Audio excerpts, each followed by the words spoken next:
Pregnant ननद आई मायके।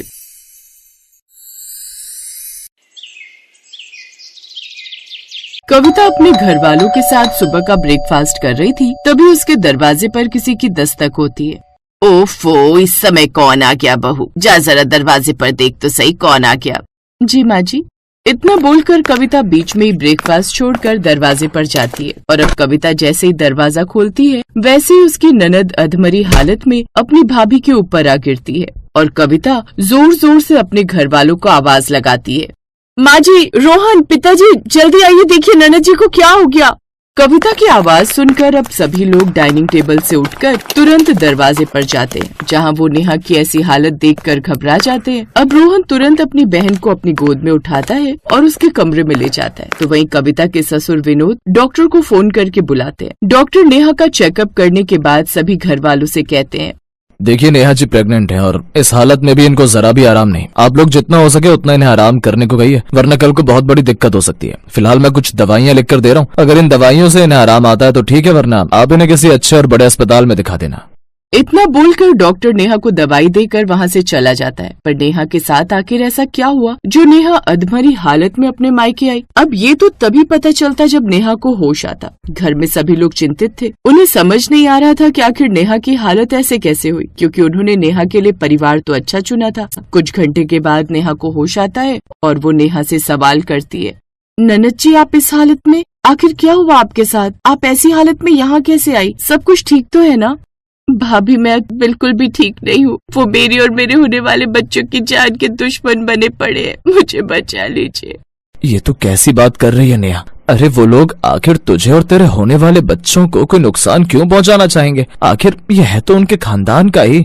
हाँ भैया, ये है उनके ही खानदान का, लेकिन नेहा की शादी अभी कुछ महीने पहले ही हुई थी कि तभी नेहा की सास सुनीता नेहा से कहती है, अरे बहू, तुम्हारी शादी को 6 महीने हो गए, लेकिन अब तक तुमने हमें कोई खुशखबरी नहीं सुनाई। अरे सब कुशल मंगल है या नहीं? माँ जी, अभी तो शादी को सिर्फ 6 महीने हुए हैं, तो मैं सोच रही थी कि शादी के 1 साल बाद बच्चे का कोई प्लान करूँ। तेरा दिमाग तो खराब नहीं है ना नेहा? अरे मुझे इतना लेट मेरे घर का वारिस नहीं चाहिए, वैसे भी एक को। सुनीता आगे कुछ बोलती उससे पहले राम वहाँ आ जाता है और सुनीता की बात काट देता है। माँ, आपको कितनी बार समझाना पड़ेगा कि अभी नेहा से बच्चे की बात मत किया करो, लेकिन आप हो कि आपको सब्र ही नहीं होता और बच्चा यूं ही नहीं हो जाता, प्लानिंग के साथ किया जाता है। नेहा, जाओ तो मेरे लिए ब्रेकफास्ट लगा दो, मुझे ऑफिस के लिए देरी हो रही है। जी मैं अभी लगा देती हूँ। समय गुजरता है और गुजरते समय के साथ 2 महीने और बीत जाते हैं और अब राम भी नेहा से अपने बच्चों की बात करता है। राम, माना कि इस घर को वारिस चाहिए, लेकिन अब बच्चा पैदा करना मेरे हाथ में तो है नहीं ना। जब भगवान की मर्जी होगी मैं तभी प्रेग्नेंट होंगी। नेहा की बात सुनकर राम कुछ नहीं बोलता और सो जाता है। ऐसे कुछ समय और बीतता है और नेहा प्रेग्नेंट हो जाती है। अब जब नेहा अपने ससुराल वालों को ये बात बताती है कि वो प्रेग्नेंट है, तो सभी की खुशी का ठिकाना नहीं रहता। समय बीतता है और देखते ही देखते 5 महीने बीत जाते हैं। ऐसे ही एक दिन, बहू, आज मैं तेरे साथ अस्पताल में जाऊंगी, आज तेरी सोनोग्राफी है ना? जी माँ जी, मेरे साथ चल लीजिए, वैसे भी किसी बड़े का होना जरूरी होता है। इस तरह नेहा और सुनीता दोनों ही हॉस्पिटल जाने के लिए तैयार हो जाती है और अब अस्पताल जाकर डॉक्टर नेहा की सोनोग्राफी करती है। कुछ देर बाद डॉक्टर बाहर आती है और सुनीता की शक्ल देख अपना सिर ना में हिलाती है। इसका मतलब मुझे इस बार भी मेरे घर का वारिस नहीं मिलेगा। भगवान न जाने तूने मेरी किस्मत कौन से कलम से लिखी है जो मैं मेरे घर में बेटे की शक्ल भी नहीं देख पा रही। देखिए सुनीता जी, मैं समझ रही हूँ, लेकिन मैं तो कहती हूँ कि आप बेटे की चाह छोड़ दीजिए। भगवान आपको जो दे रहा है आप उसे अपना लीजिए। वैसे भी आपकी पहली बहू के साथ भी यही था, उसकी 3 बेटियां हो गई और जब चौथी पेट में थी तो आपने उसका अबॉर्शन करवा दिया, वो भी मेरे हाथों। मैं तो कह रही हूँ ये भ्रूण हत्या छोड़ो और अपना लो अपनी पोती को, क्योंकि आपकी किस्मत में पोते का सुख नहीं है।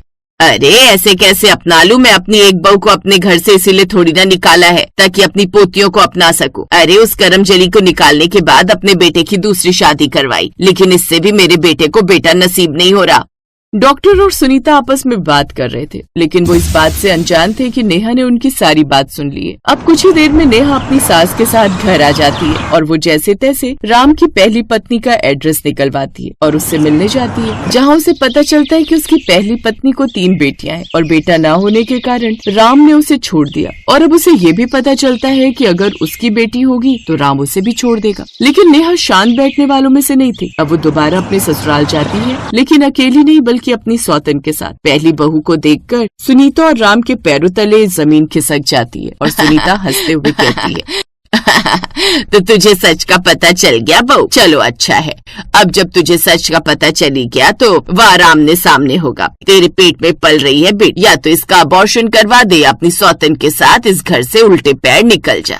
जो गलती राधा दीदी ने की है वो गलती मैं नहीं करूंगी माँ जी। आप लोग भ्रूण हत्या करने वाले पाप इंसान हैं। शायद आपको पता नहीं कि ये कितना बड़ा जुल्म है। मैं अभी पुलिस को फोन करती हूँ।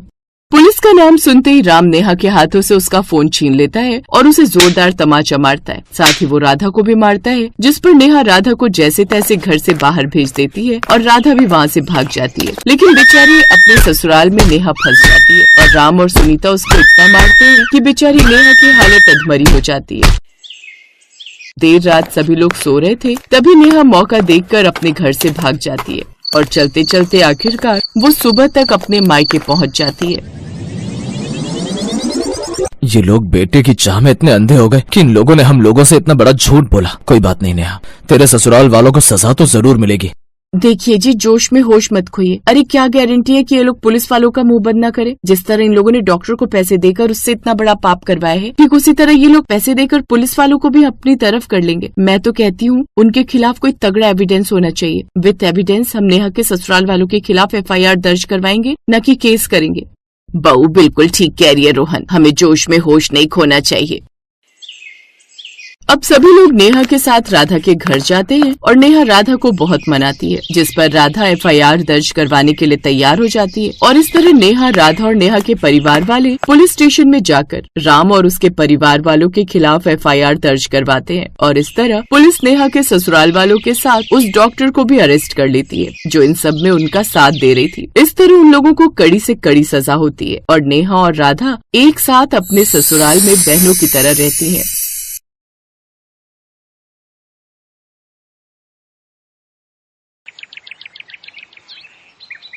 खुशी देखने में बहुत सुंदर थी। कई बार तो मोहल्ले के लड़के उसके पीछे इतने पागल हो जाते थे कि आपस में ही लड़ने लगते थे। मोहन जी, मेरे मोबाइल फोन का बैक कवर मिल जाएगा क्या? हाँ हाँ, क्यों नहीं। मैं कल ही आपके मोबाइल फोन के लिए नए बैक कवर लेकर आया था। ये देखिए, इसमें से जो भी पसंद है रख लेना। सारे आपके मोबाइल फोन पर अच्छे लगेंगे। मेरे मोबाइल फोन के बैक कवर आने बंद हो गए थे, आपको कहाँ से मिले? बस ढूंढ लाया खुशी जी। आपकी खुशी के लिए मैं कुछ भी कर सकता हूँ। अब मेरा मतलब है, आपकी खुशी में ही हम जैसे दुकानदारों की खुशी है। थैंक यू, मुझे ये वाला बहुत पसंद है। ये कितने का है? अरे कोई बात नहीं, ये मेरी तरफ से गिफ्ट है। नहीं नहीं, ऐसे मैं गिफ्ट नहीं ले सकती। आप बताइए तो कितने का है? जी 100 रुपए दे दो आप। खुशी ने 100 रुपए दिए और मुस्कुराती हुई दुकान से बाहर आ गई। क्या हुआ, ले लिया कवर? हाँ भाभी, ये देखो, बस 100 रुपए में मिल गया। मोहन पैसे ही नहीं ले रहा था, जबरदस्ती दिए मैंने उसे। तुझे पता है तेरे से ये पैसे नहीं लेते हैं। अरे पागल है, सारे दुकानदार लड़की दिख जाए तो उसे ताड़ने की आदत है। खासकर तेरे पीछे तो ये सारे मोहल्ले के लड़के पड़े ही रहते हैं। सूरज बेटा, सूरज की धूप इतनी तेज है, दुकान के अंदर एयर कंडीशनर लगा हुआ है तो यहाँ बाहर कुर्सी डालकर बैठा हुआ है। दुकान के अंदर क्यों नहीं बैठता? पापा आप जानते नहीं हो धूप में बैठना सेहत के लिए कितना फायदेमंद होता है। अरे मैं तो विटामिन ले रहा हूँ। पता नहीं कौन सा विटामिन ले रहा है। शर्मा जी ने जो केक ऑर्डर किया था वो भेज दिया? हाँ पापा भेज दिया। मदन जी स्ट्रॉबेरी केक दे देना एक। अंकल स्ट्रॉबेरी केक ऑर्डर का है, बिक चुका है। आपका मैंने कारीगर को बोल दिया है, बना रहा है, आधे घंटे तक ले जाना। अरे खुशी जी, खुशी जी। सूरज जी क्या हुआ, आप क्यों आवाज लगा रहे? वो आपने स्ट्रॉबेरी केक बोला था ना, वो बनवा दिया था, आप लेते जाओ। पर मैं अभी पैसे नहीं लाई, फिर कभी ले लूंगी। कोई बात नहीं, पैसों की कोई जल्दी नहीं, आप ले जाओ, मैंने आपके लिए अलग रखा हुआ है। थैंक यू सूरज जी, मैं आपको कल पैसे दे जाऊंगी। अगर आप कहो तो मैं खुद ही आ जाऊंगा घर। नहीं नहीं, मैं आपको दे जाऊंगी, आप परेशान मत हो। खुशी अपनी भाभी रश्मि के साथ आगे बढ़ गई। तूने बिना पैसों के केक दे दिया और यहाँ पैसे देकर कोई केक खरीद रहा था, उसे तो तूने मना कर दिया देने से। ये चल क्या रहा है? अगर ऐसे ही रहा तो मुझे लगता है दुकान जल्दी बंद करनी पड़ेगी।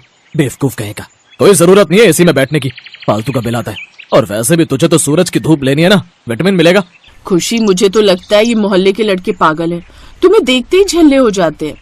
वही तो भाभी, पता नहीं ये लोग ऐसा क्यों करते, सारे पागल ही हो जाते हैं।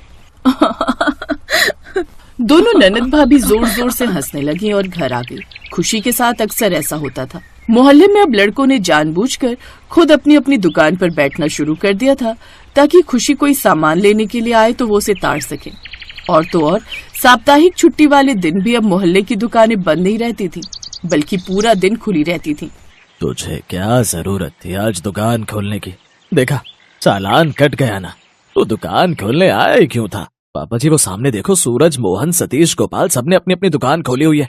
तो मैंने सोचा मैं भी अपनी दुकान खोल लेता हूँ, थोड़ी बिक्री हो जाएगी। मुझे क्या पता था कि पुलिस वाले चालान काटने आ जाएंगे।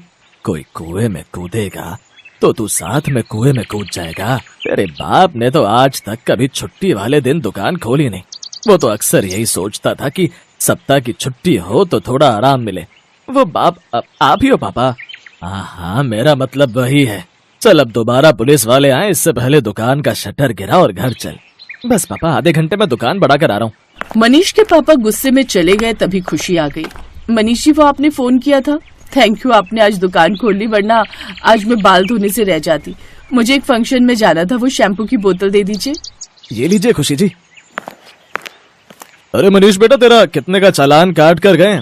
हमारा तो पूरे 1000 का काट गए इस गधे की वजह से। क्या पापा, धीरे बोलो, कोई सुन लेगा। ये तो गलत बात है अंकल जी। हाँ खुशी बेटिया, पता नहीं मोहल्ले में आजकल क्या हो गया। ये सब लड़के छुट्टी वाले दिन दुकान खोल लेते हैं और इन सबका चालान कट जाता है। सारे पागल हो गए हैं। वैसे मेहनती तो बहुत है ये सब, पूरा दिन कितनी मेहनत से दुकान पर काम करते हैं। कभी कभी गलती हो जाती है, इसलिए माफ कर देना चाहिए। मेरे कहने से गोपाल को माफ कर दो अंकल जी। थैंक यू खुशी जी। लड़कों के मन में ये चल रहा था कि आखिर खुशी इन सब में किस लड़के को पसंद करती है। इस बात पर उनमें बहस छिड़ जाती है। खुशी मुझे पसंद करती है। नहीं, वो मुझे देखकर मुस्कुराती है। वो मुझे पसंद करती है, मुझे ज्यादा करती है। अक्सर मेरी दुकान पर आती है। तुम सब गलत सोच रहे हो। खुशी मुझे पसंद करती है। अरे कैसी बच्चों सी बातें कर रहे हो। खुशी मुझे पसंद करती है। तभी खुशी की भाभी कुछ सामान लेने के लिए विक्की की दुकान पर आती है। विक्की, कल खुशी राशन लिखवा गई होगी, तुमने निकाल दिया क्या? हाँ सुनैना भाभी, पर आप राशन लेने आए हो, मतलब खुशी जी नहीं आई? नहीं विक्की, अब खुशी कभी घर से बाहर नहीं निकलेगी। सुनैना की बात पड़ोस की दुकानों पर बैठे लड़कों के कानों तक पहुंच गई। सब झुंड बनाकर सुनैना के पास खड़े हो गए। सुनैना ने उन्हें कुछ ऐसा बताया जिसे सुनकर सभी लड़के बहुत दुखी हुए। बस यही बात है, बेचारी खुशी के चेहरे की खुशी चली गई है। उसका होने वाला पति बहुत बुरा है। पापा जी ने उसके पापा का कर्जा देना है, इस वजह से खुशी को जबरदस्ती उस बदतमीज लड़के सुबोध से शादी करनी पड़ेगी। अब जब तक शादी नहीं होती, सुबोध ने खुशी को घर से निकालने के लिए बिल्कुल मना कर दिया। वो बहुत शक्की किस्म का इंसान है। खुशी के भैया भी कुछ नहीं कर पा रहे, वो बिल्कुल अकेले पड़ गए। हम लोगों के पास इतने पैसे नहीं है कि हम सुबोध के पापा का कर्जा उतार सके। बेचारी खुशी को जबरदस्ती उससे शादी करनी पड़ेगी, जबकि खुशी अभी शादी नहीं करना चाहती थी। वो तो आगे की पढ़ाई करके वकील बनना चाहती थी। सुबोध उससे शादी करके गांव ले जाएगा। माँ जी, बाबूजी, खुशी के भैया सब बहुत परेशान है। अच्छा मैं चलती हूँ, शाम को सुबोध ने अपने मम्मी पापा के साथ आना है, उसके लिए खाना तैयार करना है। सुनैना की बात सुनकर सारे लड़के भी खुशी के लिए बहुत परेशान होते हैं। आखिर उन सब ने एक प्लान किया। वो जानते थे कि सुबोध शक्की आदमी है। खुशी को उसके चंगुल से छुड़ाने के लिए मोहल्ले के वो 50 लड़के आपस में एकजुट हो जाते हैं। जो लड़के खुशी के लिए लड़ाई करते थे, आज खुशी को बचाने के लिए एक हो गए थे। शाम को जब सुबोध अपने मम्मी पापा के साथ खुशी के घर आया, तो 50 लड़के खुशी के घर पहुंच गए। खुशी, तुम मेरे होते हुए शादी कैसे कर सकती हो? तुमने तो मेरे से शादी का वादा किया था ना? नहीं, खुशी ने मुझसे शादी का वादा किया था, तुमसे नहीं। ये झूठ है। खुशी, तुम रोज मेरी दुकान पर आती हो, तुमने मुझसे शादी का वादा किया था। खुशी रोजाना मेरी दुकान पर भी आती है, इसने मुझसे भी शादी का वादा किया था। ये सब कौन है खुशी? तुम सबसे शादी का वादा करती हो। तुमने 50 लड़कों को शादी का वादा किया हुआ है। मुझे ऐसी लड़की से शादी नहीं करनी पापा, जो लड़कों को अपनी सुंदरता दिखाकर फंसाते हैं। आपकी वजह से मैं अपनी लाइफ खराब नहीं करूंगा। मुझे ऐसी कैरेक्टरलेस लड़की नहीं चाहिए। प्लीज मैं चाह रहा हूँ, मैं अब अपनी पसंद की लड़की से ही शादी करूंगा। आपको इनसे अपने पैसे वापस लेने हैं तो दूसरे तरीके से ले लो, मैं शादी बिल्कुल नहीं करने वाला। अरे रुको तो सुबोध बेटा, कहाँ जा रहा है? बड़ी मुश्किल से तो तेरी शादी इस लड़की से कर रहा था। कर्जा कल तक मिल जाना चाहिए। अब मेरे लड़के ने शादी करने से मना कर दिया, तो मुझे दूसरे तरीके से पैसे निकालने होंगे। मोहल्ले के लड़कों की वजह से खुशी की जिंदगी बर्बाद होने से बच गई, पर खुशी और उसके परिवार वाले हैरान थे कि मोहल्ले के लड़कों ने ऐसा क्यों किया। खुशी जी, आप सब घबराओ मत। ये एक ड्रामा था उन लोगों को यहाँ से भगाने का। हमारी वजह से खुशी जी को कोई परेशानी नहीं होगी। खुशी जी, हमें सुनैना भाभी ने बताया कि आप आगे पढ़ना चाहती हैं। अब आपको कोई परेशान नहीं करेगा। आप अपने तरीके से अपनी जिंदगी जियो। थैंक यू, आप सबने मेरी इतनी मदद की। मोहन, सूरज, मनीष, विक्की, आप सब लड़कों ने मेरी बहन की जिंदगी बर्बाद होने से बचा ली। आप सबका बहुत बहुत धन्यवाद। जो लड़के कल तक खुशी को ताड़ने में लगे रहते थे, आज वही सब लड़के खुशी के सम्मान की रक्षा के लिए आगे आए थे।